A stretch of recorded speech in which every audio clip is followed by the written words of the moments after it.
তুমি যখন মানুষের মুখে হাসি এনে দাও, তোমার মুখে হাসি এনে দেওয়ার দায়িত্বটা ঈশ্বর নিয়ে নেয়। এই সমস্ত ঘটনার মধ্যেই চপলবাবুর প্রমোশন হয়ে গেল। সে চাইলে যা কিছু করে দিতে পারে, যখন রাজাকে ফকির করে দিতে পারে, ফকিরকে রাজা করে দিতে পারে। তুমি নিজের সাধ্যমতো কিছুটা হলেও মানুষের উপকার করে দেখবে, 100% গ্যারান্টি দিয়ে আমি বলছি ভালো ফল তুমি অবশ্যই পাবে। ভালো করো, কারণ মানুষ হয়তো দুর্বল, কিন্তু মানুষকে যে বানিয়েছে সে দুর্বল নয়। রাকেশবাবু একবার অফিস যাওয়ার সময় তার স্ত্রী তাকে বলে দিল যে বাড়িতে আসার সময় কিছু ফল নিয়ে আসতে তাদের সন্তানের জন্য। সে যখন অফিস যাচ্ছিল, ক্রসিংয়ের মধ্যে দেখতে পেল একজন মহিলা, বয়স্ক মহিলা আপেল বিক্রি করছেন। তাকে জিজ্ঞাসা করলো চপলবাবু যে আপেল কত টাকা কিলো। সেই মহিলাটি বললেন যে 40 টাকা কিলো। তখন চপলবাবু তার সাথে দাম দর করতে আরম্ভ করলেন যে 30 টাকা হলে আমি নিতে পারবো। কিন্তু সেই মহিলাটি কি করে দেবে, তার তো কেনাই নেই 30 টাকায়। তাই সে বললো যে আর কিছু টাকা দিন, আমি দিচ্ছি আপনাকে। কিন্তু চপলবাবু বলছে না, 30 টাকা থেকে আমি 1 টাকাও বেশি দেবো না। এইভাবে দাম দর করতে করতে সে আপেল না নিয়েই বয়স্ক মহিলার ওখান থেকে চলে গেল এবং অফিসে গিয়ে তার প্রত্যেক দিনের নিত্য কাজে সে ব্যস্ত হয়ে পড়লো। এবং বাড়ি ফেরার সময় সে অফিসের বাইরে একটি শপিং মলে গেল, যেখান থেকে প্রত্যেক দিন সে কেনাকাটা করে। এবং সেখানে আপেলের দাম দেখলো লেখা রয়েছে 50 টাকা কিলো। তখন সেই দোকানদারকে বা শপিং মলে যে দায়িত্বে ছিলেন তাকে বললো যে বাইরে তো 40 টাকা কিলো আপেল বিক্রি হচ্ছে, তোমাদের এখানে 50 টাকা কেন?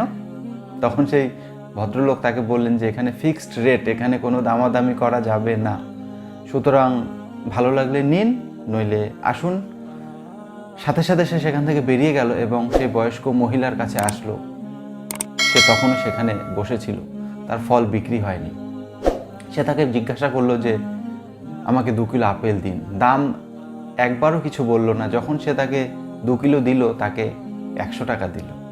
তখন সেই বয়স্ক মহিলাটি তাকে জানালো যে তার কাছে খুচরো নেই, যেন সে ভাঙিয়ে দেয়। কিন্তু সে বলল যে 80 টাকায় নিতে হবে না, আপনি 100 টাকাই রাখুন। তখন তাকে জিজ্ঞাসা করলো যে আপনি কেন এত বয়সে ফল বিক্রি করেন? তখন সেই মহিলাটি তাকে জানালো যে তার ছেলেমেয়েরা তাকে কেউ দেখে না, তার স্বামীও অসুস্থ, ফলে তার চিকিৎসার জন্য অর্থের প্রয়োজন। সেই কারণে সে কিছু জমানো অর্থ থেকে ফল ডেলি কিনে নিয়ে আসে এবং সেখান থেকে যে লাভ হয় সেটা দিয়ে তার স্বামী চিকিৎসা করে। তখন চপলবাবু তাকে বলল যে আমি আগামীকাল থেকে আমার যথাসাধ্য আপনাকে সাহায্য করব, যাতে আপনি এখানে একটু বড় দোকান দিতে পারেন এবং আপনার অবস্থা এখন থেকে আরও ভালো হয়। সে ফল নিয়ে বাড়িতে গেল এবং স্ত্রীকে সমস্ত ঘটনা বলল। তার স্ত্রী তাকে পরের দিন 1000 টাকা দিল যে এটা দিয়ে তুমি পরের দিনও সেই মহিলাকে দেবে। পরের দিন সে যথারীতি যখন অফিসে যাচ্ছিল, সেই মহিলাটিকে 1000 টাকা দিল এবং বলল যে তুমি কালকের থেকে আরও বেশি করে ফল এনে বিক্রি করবে। তখন সেই মহিলাটি বলল যে আমি 1000 টাকা তোমাকে কি করে ফেরত দেবো, আমার কাছে তো নেই এত টাকা। তখন চপলবাবু বলল যে এটা তোমাকে ফেরত দিতে হবে না, তোমার ব্যবসার থেকে আমি অল্প কিছু ফল রোজ নিয়ে যাব, আমার এই টাকা তুমি সেইভাবেই শোধ করে দিও।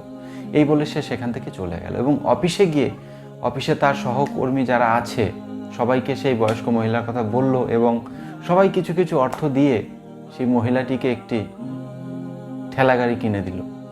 পরের দিন সেই ঠেলাগাড়িতে ফল বিক্রি করতে করতে কয়েক বছরের মধ্যে সেই মহিলা সেখানে একটি দোকানও দিয়ে দিল।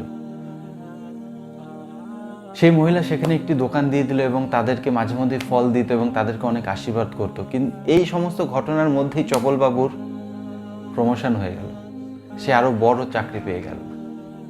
এই গল্পটা বলার একটাই উদ্দেশ্য বন্ধুরা, তুমি যখন মানুষের মুখে হাসি এনে দাও, তোমার মুখে হাসি এনে দেওয়ার দায়িত্বটা ঈশ্বর নিয়ে নেয়। সে চাইলে যা কিছু করে দিতে পারে, যখন রাজাকে ফকির করে দিতে পারে, ফকিরকে রাজা করে দিতে পারে।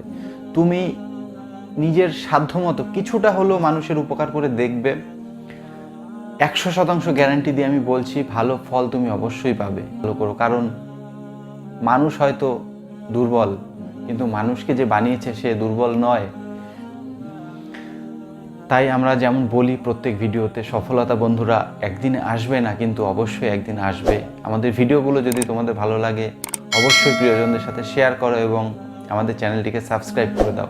দেখা হচ্ছে খুব শিগগিরই পরের ভিডিওতে।